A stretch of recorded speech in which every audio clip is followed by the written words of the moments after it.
Ito na ang pinakahihintay mo. Matagal mo nang pinangarap maranasan mag-skydive. At ito na yun.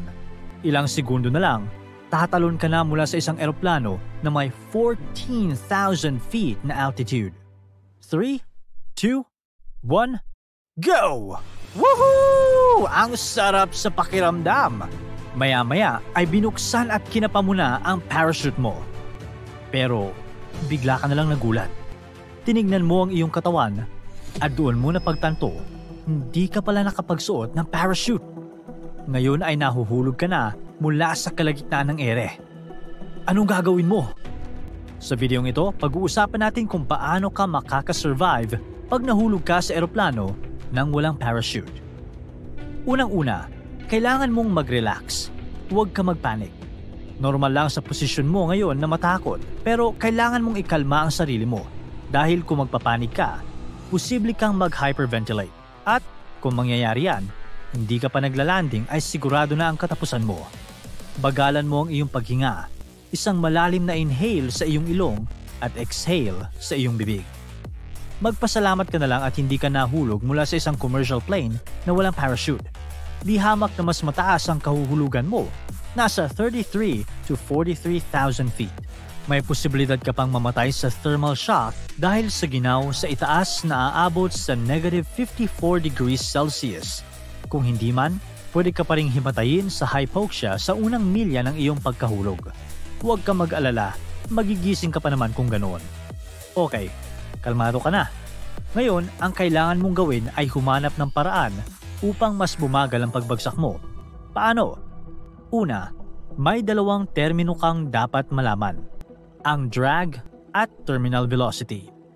Habang nahuhulog ka, may nababangga ka na atmospheric molecules sa ere na siyang nagpapabagal sa iyong pagbagsak. Sa madaling salita, gumagawa ito ng air resistance at tinatawag itong drag. Habang mas bumibilis ang iyong pagkahulog, mas lumalaki din ang drag na nagagawa mo sa ere. At di magtatagal, ay babagal din ito. Dito ka na aabot sa iyong terminal velocity. Ang ibig sabihin nito ay magiging stable na ang bilis ng iyong pagbagsak at hindi na ito mas bibilis pa. Maraming factors ang terminal velocity. Ang timbang mo, ang taas mo at syempre, ang posisyon ng katawan mo. Importante ang posisyon ng katawan sa mangyayari sa iyo. Kailangan mong ispread ang iyong katawan na tila nagkorteng X ito. Dapat ay flat ang iyong katawan. Kailangan mong humiga kung saan ang iyong ulo at dibdib ay nakaharap sa lupa. Kailangan mong itaas ang iyong mga braso. Dapat ay lalagpas ito sa iyong ulo. Pagkatapos nito, kailangan mong igalaw ang iyong ulo pataas. Tinatawag itong box position at kaya nitong mapabagal ang bilis ng pagbagsak mo ng 10 hanggang 15%. Makakatulong din ang suot mo. Kung mas maluwag ang suot mo, mas mabagal ang bilis ng iyong pagkahulog. Ito ang rason kung bakit isang karaniwang costume ng skydivers ay baggy suits. Ayon sa datos, imbes na 125 miles per hour ang bilis mo, pwede itong pababain ng mga baggy sa 100 hanggang 110 miles per hour. Kung may suot kang ordinaryong pantalon at sweatshirt, tutulong din ito na mapabagal ang iyong pagbagsak ng 10%. Kung akala mo mas mapapabilis ang pagbagsak mo kung nakastrap ka sa isang upuan ng eroplano at mas delikado ito, diyan ka nagkakamali. Noong 1971, nadisgrasya ang sinasakyang eroplano ng 17-year-old na si Julianne Koepke. Nagkahiwa-hiwalay ang mga parte ng eroplano at nahulog siya mula sa 21,000 feet na altitude habang nakastrap sa kanyang upuan. Nakasurvive si Julianne sa crash at maliliit lang ang injuries na kanyang natamo. Nagkaroon siya ng broken collarbone, sprained knee at ilang sugat sa kanyang balikat at bintig.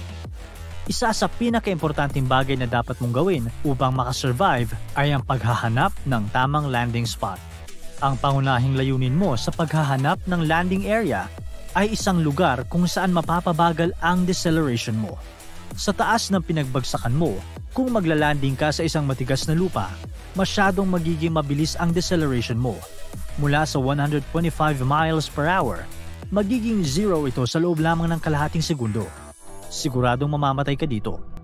Ayon sa isang professor sa Sweden, upang makasurvive ang isang skydiver na walang parachute, kailangan mong mag-landing sa isang surface na may half-meter na flexibility upang hindi ka magtamo ng injuries na pwedeng pumatay sa'yo. Ito ang rason kung bakit nakasurvive ang World War II airman na si Alan Eugene Maggi. Tumalon siya mula sa 22,000 feet na altitude at naglanding siya sa glass na bubong ng isang railroad station sa France. Agad itong nabasag at bumagsak pa sa lupa si Maggi. Sa kabutihang palad, napabagal ng bubong ang deceleration ni Maggi at nakasurvive siya dahil dito. Siguro ay iniisip mo na mag-landing sa dagat at hindi sa lupa dahil mas malaki ang tsansang mabubuhay ka. Diyan ka nagkakamali. Sa katunayan, mas delikado ang mag-landing sa dagat kaysa sa lupa. Ang tubig ay hindi nagko-compress, kaya kung lalanding ka dito, para ka lang din naglanding sa semento. Mas malala pa nga ang dagat dahil kung hihimatayin ka, malulunod ang katawan mo at siguradong hindi ka nagigising pa. Pero kung wala ka na talaga magawa at sa dagat ka lang pwedeng lumanding, siguraduhin mo na unang lalanding ang iyong paa. Mababali ito, pero pwede ka pang maka-doggy paddle sa tubig. Marunong ka naman siguro dyan, di ba?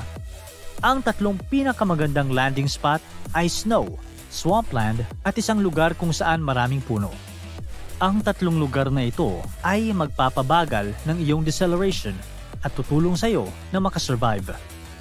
Noong 1942, napilitang tumalon ang Soviet Air Force Lieutenant na si Ivan Kisov mula sa kanyang fighter plane nang matamaan siya ng mga kalaban. Tumalon siya mula sa 23,000 feet na altitude at naglanding sa lupa na may 3 feet na snow. Nagkaroon ng broken pelvis si Ivan at mga injuries sa kanyang spinal cord. Gayunpaman, nakasurvive siya sa freefall at bumalik sa trabaho matapos lamang ang 3 buwan. Para naman sa British tail gunner na si Nicholas Alcamady, napilitan siyang tumalon mula sa kanyang aircraft nang mawalan ito ng kontrol. Mula sa 18,000 feet na altitude, lumanding siya sa isang gubat na maraming kahoy at may snow sa lupa. Nakatulong ang mga ito sa kanyang deceleration at nakasurvive siya nang may kaunting damage sa kanyang tuhod. Kung lalanding ka man sa isang mapunong lugar, siguraduhin mong tinatakpan ng iyong mga kamay ang iyong mukha at pinoprotektahan ng iyong mga balikat ang iyong dibdib at ribs. Sigurado magtatamo ka ng maraming sugat mula sa mga puno, pero importante na protektado ang iyong mga vital organs. Hindi lang mga sundalong nahulog o tumalon mula sa kanilang jets ang survivor ng free falls. Sa ngayon, karaniwan sa mga survivors ay skydivers at ito mismo ang nangyari kay Michael Holmes. Tumalon siya mula sa 15,000 feet na altitude pero nang sinubukan na niyang buksan ang kanyang parachute, nag-malfunction ito. Sa kabutihang palad, naglanding si Holmes sa isang makapal na blackberry bush at ito ang nakaligtas sa kanya.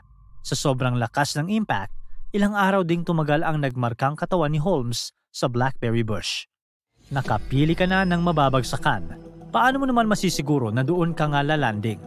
Mula sa box position mo ngayon, pwede mong kontrolin ang direksyon na pupuntahan ng iyong katawan na parang eroplano. Ang iyong mga braso ang magsisilbing pakpak mo. Kung gusto mong gumalaw pa abante, kailangan mong ilagay ang iyong mga kamay sa iyong tagiliran at straight ang iyong mga binti. Kung gusto mo namang gumalaw pa atras, ilagay mo lang ang iyong mga braso sa harap ng iyong ulo at ikurba ang iyong mga binti. Kung gusto mo namang gumalaw papunta sa magkabilang gilid, kailangan mo lang i-twist ang iyong katawan at ibaba ang banda ng iyong balikat sa direksyon na gusto mo. Kung gusto mong kumanan, i-twist mo lang ang iyong katawan pa kanan at ibaba ang iyong kanan na balikat.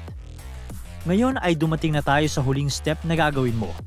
Kailangan mo nang maghanda para sa landing. Ilang segundo ka nang nakabox o X position habang nahuhulog at ngayon ay kailangan mo nang ibahin ang posisyon ng iyong katawan. Gagawin mo ito pagdating ng 1,000 feet bago ka umabot sa iyong babagsakan. Alam kong wala kang paraan upang ma-measure ito pero siguro tansyahin mo na lang kaibigan. Siyempre, napaka-importante na protektahan mo ang ulo mo.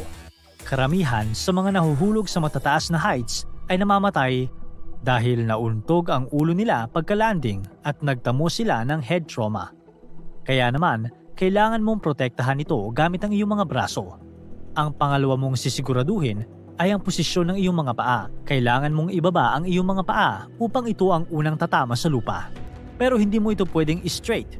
Kailangan ay nakakurba ito ng posisyon. makakatulong ito na mapabagal ang iyong deceleration. Gayunpaman, malaki ang tsansa na mababali ang mga buto sa iyong paa. Ang ginagawa mo dito ay sinasakripisyo mo ang iyong mga paa para sa iyong katawan at ulo. Pag-landing mo, agad mong subukan na mag-roll sa iyong tagiliran upang maprotektahan din ang iyong aorta, ang pinakamalaking artery sa katawan mo. Karaniwan sa mga taong namamatay sa pagkahulog mula sa matataas na heights ay dahil sa pagka-fracture ng kanilang spine sa top part nito na siyang nakakahiwa sa aorta, ang naglalabas ng dugo mula sa iyong heart. Sudden boom. Impact. Naglanding na. Kaibigan, andyan ka pa. Congrats! Nakuha mong makasurvive sa pagkahulog sa eroplano nang walang parachute.